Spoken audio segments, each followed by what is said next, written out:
Well, have you ever wondered what tree you just bought for Christmas? Check it out. The Happy Camper, how to identify your Christmas tree. Oh, the weather outside is frightful, but you're so delightful. I noticed Ollie has his boots and his jacket on. He does, yes. That dog should be so embarrassed. The dog is happy and warm. Yep. Just like me. Oh, another hill.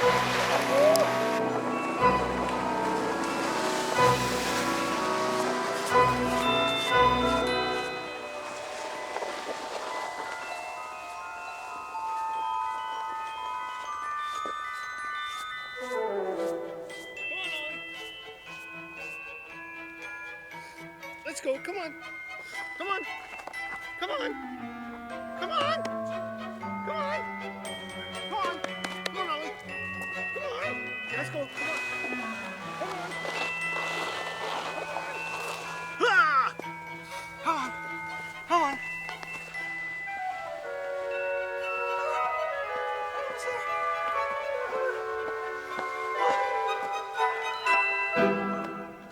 Come on. Kevin! Are you okay? Are you okay, Oliver? Are you okay? Aww.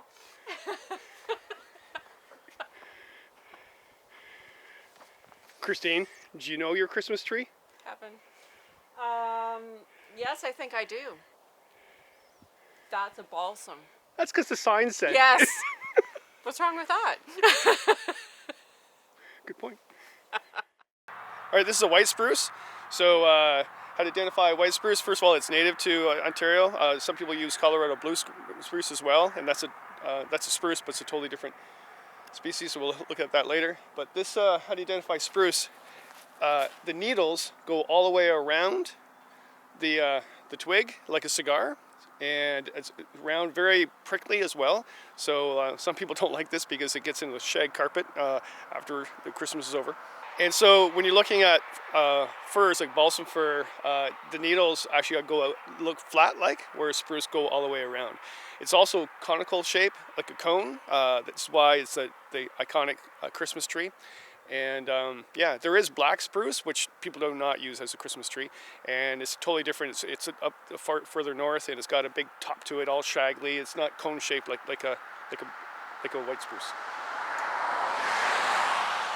And yes, I'm recording this along a roadway. No, I'm in the wilderness. Anyway, so this is a Scots Pine. It's not native to Ontario, where I live right now, and it's from Europe, and it's used as a Christmas tree. It is a pine, not a spruce, not a fir. Basically, it's got two needles of 2. And the other pine is a white pine, has needles of 5, but we'll get to that in a minute. Basically a Scots pine, not Scotch, Scots pine. And how to identify it, needles of 2, and elongated needles, but not too long, not like a red pine. But they're a little twisted, and because I'm actually Scottish, I can say this, a little twisted. That's how I remember it. The other way I remember it too is the top end, not the bottom, but the top part of the tree is reddish bark. So near the top it turns red, and yeah, Scottish people, red hair. Scots Pine.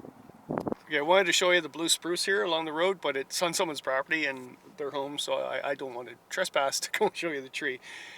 It's just like the white spruce I showed you, but it has a blue tinge to it. So I'll zoom in on here, but it's right behind me. So have a look here. You can see it. It's the cone shape like the white spruce. Beautiful Christmas tree. And it's got the bluish tinge to it, so the Colorado blue spruce. And yeah, really prickly needles though, man. Sometimes I question using those as Christmas trees, leaving the needles behind your shag carpet. Nasty, nasty. Okay, so this is white pine. It's actually Ontario's tree, and some people do use it as a Christmas tree. I think Martha Stewart uses it as a Christmas tree.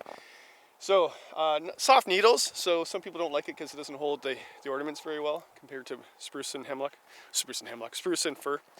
But yeah, how you identify it is that Unlike the Scots Pine needles of 2, these guys, if I can find one here. I should have filmed on a busy road. I'm just driving the back roads and checking out the species. So white pine, 5 needles per bundle, not 2 like the jack pine. Really soft needles, really soft. So once again, yeah, it's a beautiful tree for Christmas, but doesn't really hold the ornaments all that well. But I guess Martha Stewart is okay with that. When you look at this tree in the distance, by the way, in the wild, it's the only pine that has the needles sticking up. It's almost like flipping the bird, I call it. And it's like iconic landscape, like the group of 7 idea, the windswept pine, white pine. All right, right behind me, it's red pine. Red pine that I know of are not used for Christmas trees, but I thought I'd show the difference between that and Scotch pine. Red pine, the bark is red all the way down, and it's actually a native species to Ontario, and lovely tree. The needles are also a lot bigger than Scots pine, and actually these things make a really good scrub bush for cleaning your pots when you're camping. Yeah, not a Christmas tree, but I thought I'd show the difference between that and Scots pine. Bark all the way, red all the way along. Scots pine just red on the top, red hair like a Scottish person. Needles are not twisted and they're a lot longer. Okay. Huge red pine plantation in here, just off the road. So here's a wild balsam fir. I thought I'd show you that. I got myself a balsam fir for Christmas. I love them. They smell really nice. Very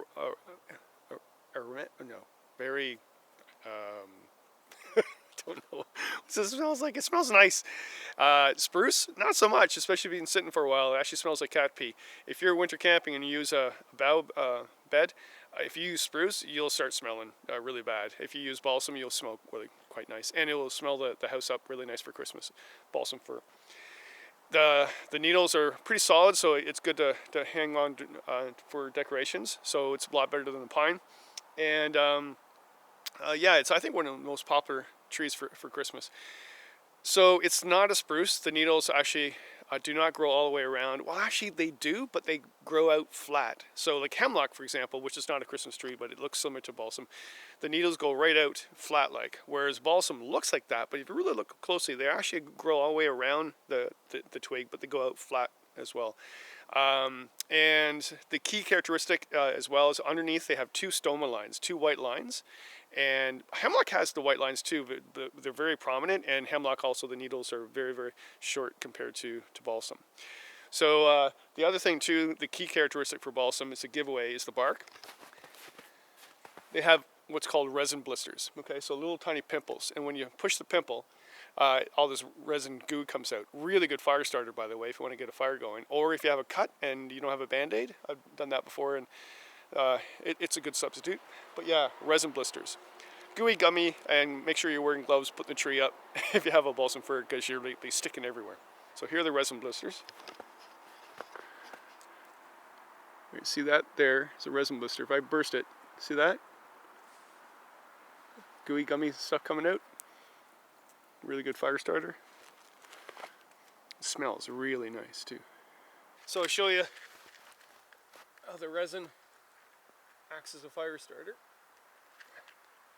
A bunch of this gooey stuff. Ooh, lots of it. Bit of a mess. Oh shoot. There.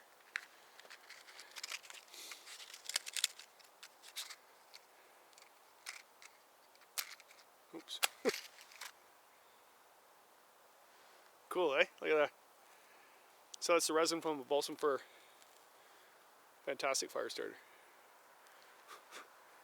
So I found a hemlock, and yeah, it's not a Christmas tree, but just to show the difference between that and balsam fir. See how shorter the needles are? Really dark green, opposed to balsam, more light green, but really prominent stoma lines, more so than the balsam. And the needles actually are attached on the side of the twig. Balsam looks like that, but they go around it out the side, so big difference. Hemlock. Cool. Well, the one I am having a hard time trying to find this morning is a Douglas fir. It's not a fir at all. It has flattish needles, unlike spruce, so I think that's why they call it a fir, but it's not in the fir family. It's really common. It's from out west. Maybe that's why I can't find it here. I know people grow it in their gardens, whatever, but it's just I just don't want to go on anybody's property. Lots more balsam fir here though. That's good. Nice pine. We also have the Fraser Fir, which isn't here. Balsam is known for Canada, East Coast, Nova Scotia, Ontario, whereas the Fraser Fir is more southern Appalachian Mountains, and there's not much difference between the two, except where they grow. The Fraser Fir is a really common Christmas tree everywhere though, so they get shipped everywhere. Really good tree, again, just like balsam. I think the only difference, I find that the branches, the big branches, curve upwards more than a balsam, but also the cones. There's the thing called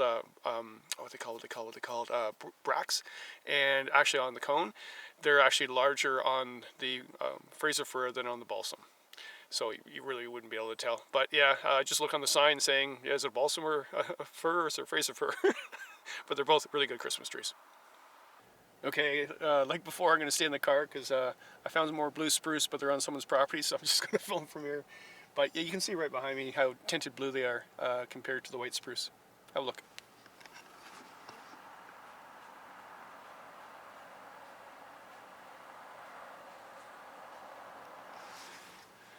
Yeah, blue spruce.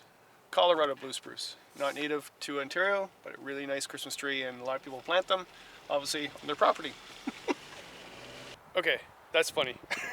So I drove around looking for blue spruce. I didn't want to go to anybody's property, so I got some faraway shots. I came back home and I forgot I have one. Right behind me. So that's blue spruce, and then right here, white spruce. See the difference? No blue color. See the difference there? Blue spruce. But man, is it prickly. What they say, never shake hands with the blue spruce. Ow. Really prickly.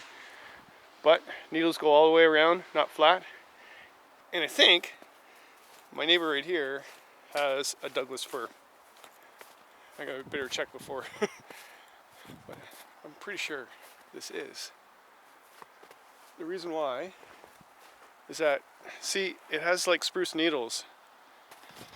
So if you look at it, so it has like spruce needles, but they're more flattish, which gets us the fir name, which is not a fir. But yeah, Douglas fir. Cool. If you look at the terminal bud, it's really cone-shaped, very prominent cone-shaped. I know, thinking back to my school days, isn't that? That's the indicator of a Douglas fir. So I think we got one. Cool. So, cone-shaped terminal bud, more so than spruce. Needles aren't flattish like a balsam, no stoma lines. Yeah, it's almost like a flattened spruce, kind of, I guess.